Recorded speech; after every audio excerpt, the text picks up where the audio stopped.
roads lead to Cape Town's new Killarney circuit for the 1960 International Cape Grand Prix. In workshops overseas in Rhodesia and South Africa, tremendous skill, precision and effort have been lavished on bringing the cars to peak performance. But until they're called upon to give their maximum effort, they're handled carefully and gently, like something fragile and precious.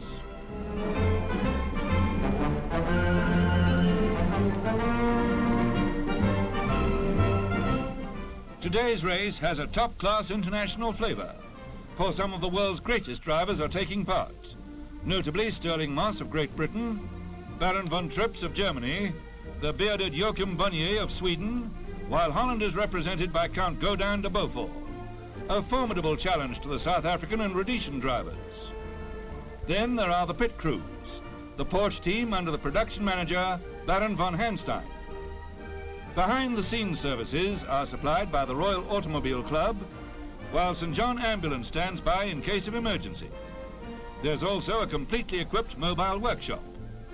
Perfectly organized, the Grand Prix fired the public imagination, and 40,000 people made a day of it, improvising all sorts of vantage places to see a wonderful race. As 0 hour for the Grand Prix approached, mechanics were still adding the last-minute touches to gain that extra shade of performance.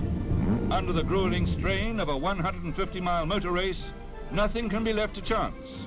And while the backroom boys worked, streamlined drum majorettes provided the window display. The cars began to assemble on the track, each having been allowed to complete a warming-up circuit. One by one, they took their positions on the dummy grid, where final adjustments could still be made prior to moving forward to the starting grid. The positioning of the cars is decided by the fastest lap times in practice runs.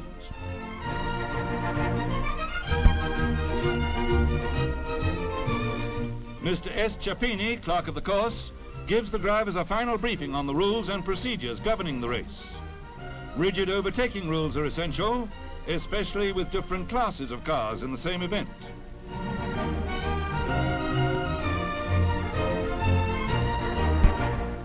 Rhodesian hopes centred round John Love as the main challenge to the driving mastery of Stirling Moss, while South Africa's best chances lie with Sid van der Favre.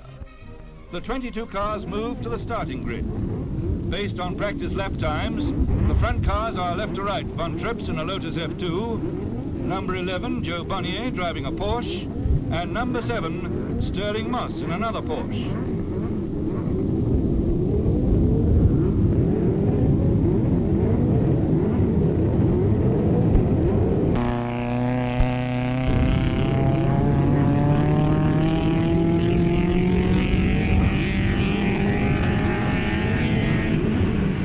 First bend after the start is Hole's Hook, a fairly fast bend to the left. As was to be expected, the overseas contingent with the best starting positions were fighting it out for the lead. Down Joubert Straight and into Quarry Corner, Baron von Trips, car number 5, is the first around, closely followed by Stirling Moss, number 7, and Joe Bonnier. There are 75 laps of the 2-mile course to go as they head down towards Damp's Dip.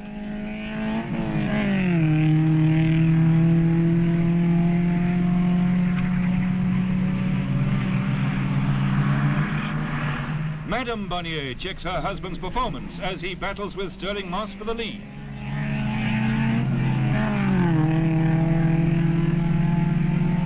Out of Malmesbury Sweep and into the Killarney Straight. The leaders are gaining fast and the rest of the field is spread out. Soon, Stirling Moss begins to lap some of the slower cars.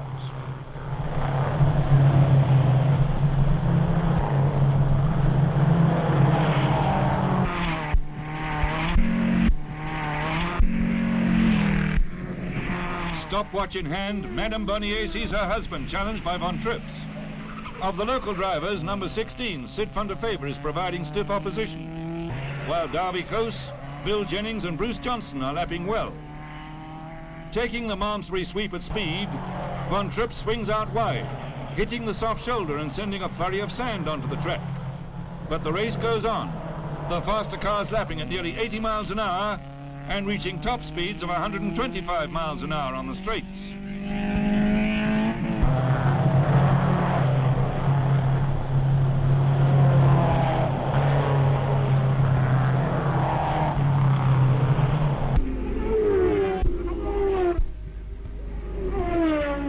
timekeepers struggled to pass on accurate information about the progress of every car in the race.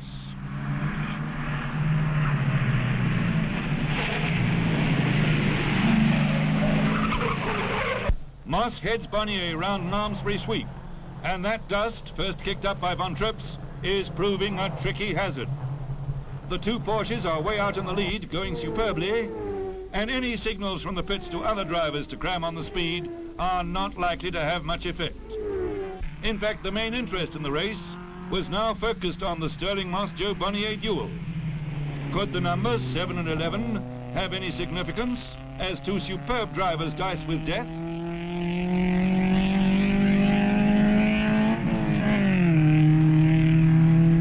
Now it's Bonnier slightly ahead of Moss with a magnificent display of driving as they flash through the sand strip on the arms-free sweep again. Meanwhile, number 23, John Love of Rhodesia, is having an eventful run. His Cooper Maserati is giving him trouble, and he leaves the track for an urgent pit stop.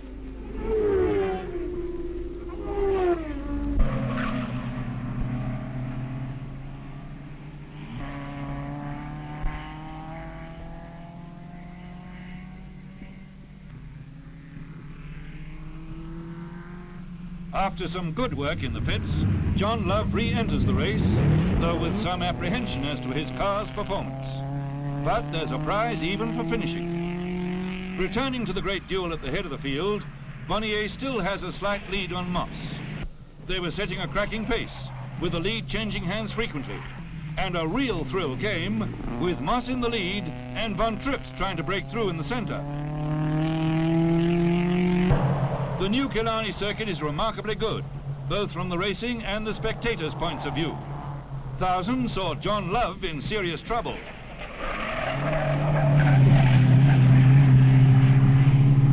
A magnificent race sweeps to its spectacular climax. 150 miles covered in less than 2 hours, and wheel to wheel, Bonnier and Moss are fighting it out. Never has a race been more closely contested. A crowd of 40,000 is spellbound, and the high drama enacted here is being relayed throughout southern Africa.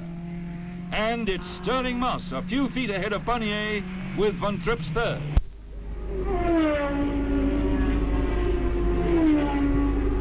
Well, what a magnificent race, with Stirling Moss of Great Britain clinching it so narrowly from his Swedish rival Joachim Bonnier. On hand to congratulate him for covering so much ground in such a short time was the Minister of Lands, Mr. Paul Sauer. To these congratulations were added those of Miss South Africa, Denise Muir, and Moss demonstrated that during the race and after, his clutch was in excellent working order.